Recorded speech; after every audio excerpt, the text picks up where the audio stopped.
Hello guys, केएसएल की videos में आपका स्वागत है। गाइस, इस वीडियो में हम बात करेंगे पर्यावरण से संबंधित कुछ महत्वपूर्ण प्रश्नों के बारे में। गाइस, यह वीडियो का पार्ट 2 है। पार्ट 1 का लिंक आपको डिस्क्रिप्शन में मिल जाएगा। गाइस, यहाँ पर हम ऐसे क्वेश्चन को डिस्कस करेंगे जो आईएएस और यूपी के जो भी स्पेशल एग्जाम है उनमें कई बार रिपीट हुए हैं। तो गाइस, वीडियो पर बने रहिए और वीडियो को एंड तक देखिए।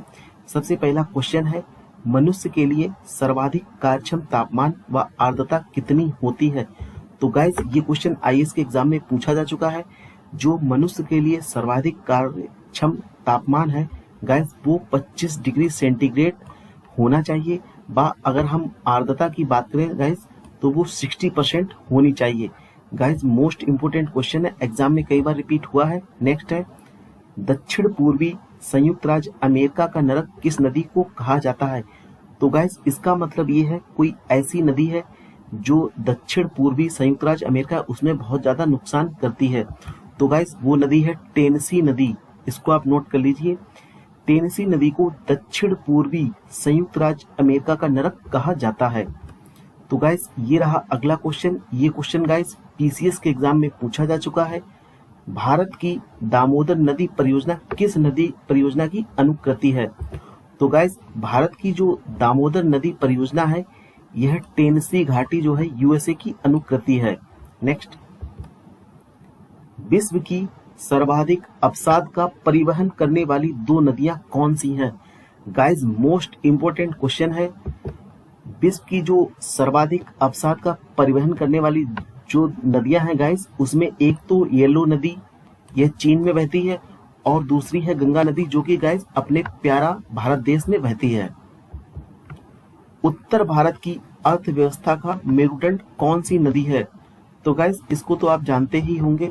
उत्तर भारत की अर्थव्यवस्था का जो मेरुदंड है गाइस, वो गंगा नदी है। क्योंकि गाइस, नदी एक ऐसी चीज होती है जो कि उस जहां से बहती है वहां के लिए एक जीवन रेखा होती है। इसलिए जो है गाइस, ये क्वेश्चन काफी ज्यादा इंपॉर्टेंट है।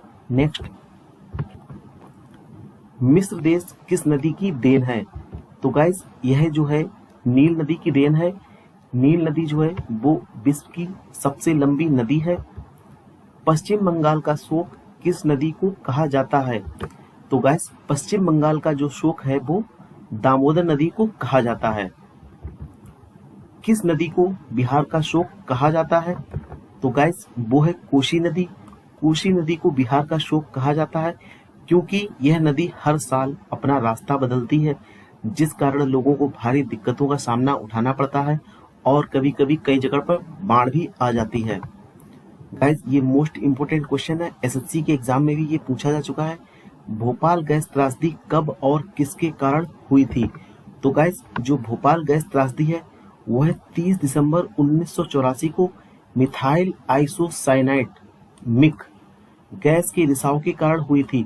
तो गाइस, इसमें एग्जाम में डेट पूछी जाती है और गैस का नाम पूछा जाता है।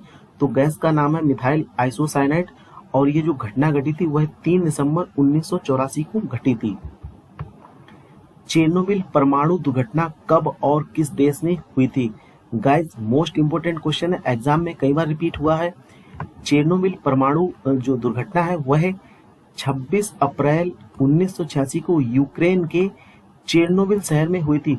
और गाइस, इस समय जो यूक्रेन है वो काफी चर्चा में है, तो वहीं पर है चेरनोबिल शहर। वहां पर 26 अप्रैल 1986 को यह दुर्घटना घटित हुई थी। 3 माइल आइलैंड दुर्घटना क्या है? तो गाइस, ये क्वेश्चन भी काफी महत्वपूर्ण है। यह दुर्घटना यूएसए के परमाणु ऊर्जा संयंत्र की सबसे बड़ी एक दुर्घटना है जो कि 28 मार्च 1979 को पेंसिल्वेनिया में 3 माइल द्वीप परमाणु ऊर्जा उत्पादन केंद्र में हुई थी। तो गाइस, इस क्वेश्चन को भी आप नोट कर लीजिए, बहुत इंपॉर्टेंट क्वेश्चन है ये। धारणीय या स्थायी विकास की अवधारणा के सर्वप्रथम प्रतिपादक कौन थे? गाइस, जो एग्जाम होता है उसमें इसी टाइप के डिफिकल्ट क्वेश्चन पूछे जाते हैं। आंसर है ब्रंटलैंड जो थे वो सर्वप्रथम धारणीय या स्थायी विकास की अवधारणा के सर्वप्रथम प्रतिपादक थे। स्थायी विकास के निमित्त संयुक्त राष्ट्र का सम्मेलन कहाँ आयोजित किया गया था? तो गाइस ये है जोहान्सबर्ग में आयोजित किया गया था। और गाइस आपको कमेंट में बताना है जोहान्सबर्ग जो है वो किस महाद्वीप में स्थित है। स्थायी विकास सस्टेनेबल डेवलपमेंट शब्द का पहली बार प्रयोग किसने किया था? तो गाइज ये पर्यावरण का सबसे मोस्ट इम्पोर्टेंट क्वेश्चन है, कई बार एग्जाम में पूछा जा चुका है। तो ये जो है IUCN international union for conservation of nature and natural resources ने अपनी रिपोर्ट में विश्व संरक्षण रणनीति की रिपोर्ट में इस शब्द का प्रयोग किया था। तो गाइज इसको आप नोट कर लीजिए। धारणीय विकास के मुख्य 5 क्षेत्र कौन से हैं? तो गाइज धारणीय विकास के जो मुख्य 5 क्षेत्र हैं वो है जल, ऊर्जा, स्वास्थ्य, कृषि व जैव विविधता। और गाइज एक क्वेश्चन एग्जाम में और पूछा जाता है, धारणीय विकास में जिन लक्ष्यों को रखा गया है वो कौन से हैं और उनकी संख्या कितनी है, वो आपको कमेंट में बताना है। भारत में गैर परंपरागत ऊर्जा स्रोत विभाग की स्थापना कब हुई? यह स्थापना जो है गाइस 1982 में हुई थी। राष्ट्रीय पर्यावरण अभियांत्रिकी शोध संस्थान NEERI कहाँ पर स्थित है? गाइस ये क्वेश्चन मोस्ट इंपोर्टेंट क्वेश्चन है, कई बार एग्जाम में रिपीट हुआ है। तो जो राष्ट्रीय पर्यावरण अभियांत्रिकी शोध संस्थान है गाइस, यह महाराष्ट्र में एक जगह है नागपुर, वहां पर स्थित है। पर्यावरण सुरक्षा अधिनियम EPA इन्वायरमेंट प्रोटेक्शन एजेंसी को अन्य किस नाम से जाना जाता है? तो गाइस मोस्ट इंपोर्टेंट क्वेश्चन है, पर्यावरण सुरक्षा अधिनियम को छाता विधान के नाम से जाना जाता है। गाइस इसको आप नोट कर लीजिए। Rio+5 या पृथ्वी सम्मेलन +5 कब और कहां आयोजित किया गया था? तो गाइस यह जो है 23 से 27 जून 1997 के मध्य न्यूयॉर्क में आयोजित किया गया था। गाइस ये Rio+5 जो है पृथ्वी सम्मेलन है और यह न्यूयॉर्क में आयोजित किया गया था। गाइस वीडियो काफी मेहनत से बनाया गया है। अगर आप हमारे चैनल पर नए हैं तो चैनल को सब्सक्राइब कर लीजिए, वीडियो को ज्यादा से ज्यादा शेयर कर दीजिए। अब गाइस यहाँ से शुरू होते हैं मोस्ट इंपोर्टेंट क्वेश्चन जो सेवरल एग्जाम में कई बार रिपीट हुए हैं। इकोलॉजी शब्द का प्रयोग सर्वप्रथम किसने किया था? तो गाइस वो है अर्नस्ट हैकेल। इन्होंने सर्वप्रथम जो है इकोलॉजी शब्द का प्रयोग किया था। पारिस्थितिकी के जनक की संज्ञा किसे प्रदान की गई है? तो गाइस इसका आंसर है अर्नस्ट हैकेल को। इनको ही जो है पारिस्थितिकी के जनक की संज्ञा प्रदान की गई है। पारिस्थितिकी के अंतर्गत किसका पारस्परिक अध्ययन किया जाता है? तो गाइस वो है वातावरण और जीव समुदाय का। रंध्रों का खुलना और बंद होना किस पर निर्भर करता है? गाइस मोस्ट इंपोर्टेंट क्वेश्चन है, ये PCS के एग्जाम में पूछा जा चुका है। तो जो रंध्रों का खुलना और बंद होना है गाइस, ये जो है प्रकाश पर निर्भर करता है। गाइस एग्जाम में बहुत डीपली क्वेश्चन पूछे जाते हैं इसी प्रकार के। विटामिन A, D तथा कैरोटीन के निर्माण में किसकी महत्वपूर्ण भूमिका होती है? तो गाइस विटामिन A, D तथा कैरोटीन के जो निर्माण है उसमें प्रकाश की जो है सबसे महत्वपूर्ण भूमिका होती है। अल्पदीप्तिकाली पौधे कौन से हैं? Most important question. अल्पदीप्तिकाली जो पौधे हैं गाइस, वो एक तो आपका तंबाकू है और दूसरा है सोयाबीन। नेक्स्ट, छाया प्रिय पौधे को क्या कहते हैं?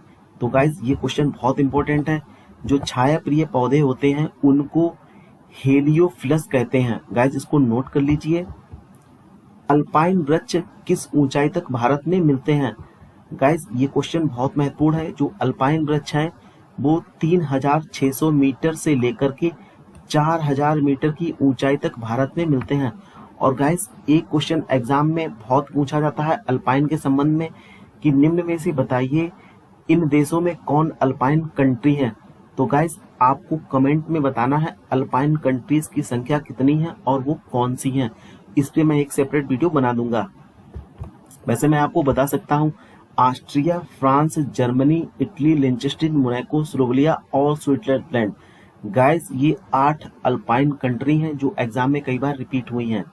तो गाइस हमारा अगला क्वेश्चन है, स्थायी बर्फ लाइन की भारत में क्या ऊंचाई है?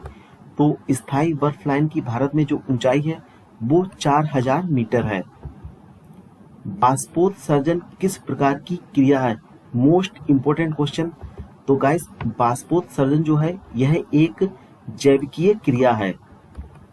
गाइस यह इस वीडियो का लास्ट क्वेश्चन है। अंकुरण के लिए बीजों को कम ताप पर रखना कहलाता है। गाइस ये आईएएस का क्वेश्चन है। तो अंकुरण के लिए बीजों को कम ताप पर रखना कहलाता है बसंतीकरण। तो गाइस ये थे पर्यावरण से संबंधित 30 महत्वपूर्ण क्वेश्चन। आपको पार्ट 1 का लिंक डिस्क्रिप्शन में मिल जाएगा, उसमें भी 30 क्वेश्चन दिए हुए हैं और इसको मिलाकर टोटल 60 क्वेश्चन हो जाएंगे। और गाइस हमारे चैनल पर जो है सब्जेक्ट वाइज प्लेलिस्ट बनी हुई है, आप प्लेलिस्ट में जाकर के सब्जेक्ट वाइज जीके देख सकते हैं, जैसे कि यूपी जीके हो गया, ज्योग्राफी हो गया, कंप्यूटर हो गया, इंग्लिश हो गया और फिजिक्स हो गया, हिस्ट्री हो गया। कई सारी प्लेलिस्ट बनी हुई हैं सब्जेक्ट वाइज। आप प्लेलिस्ट में जाइए और सब्जेक्ट वाइज वीडियोस को देखिए। गाइस हमारे चैनल पर जो भी वीडियोस हैं वो काफ़ी रिसर्च करके हम बनाते हैं। और गाइस उम्मीद है मुझे ये वीडियो आपको बहुत अच्छा लगा होगा। अगर आपको हमारा ये वीडियो अच्छा लगा है और अगर आप हमारे चैनल पर नए हैं तो चैनल को सब्सक्राइब कर लीजिएगा, वीडियो को ज़्यादा से ज़्यादा शेयर कर दीजिएगा। ऐसी ही इम्पोर्टेंट जानकारी मैं आपके लिए लाता रहूँगा। तो गाइस वीडियो को अब हम फिनिश करते हैं, फिर मिलेंगे हम किसी और वीडियो के साथ में। तब तक आप मुझे इजाज़त दीजिए। जय हिंद, वंदे मातरम।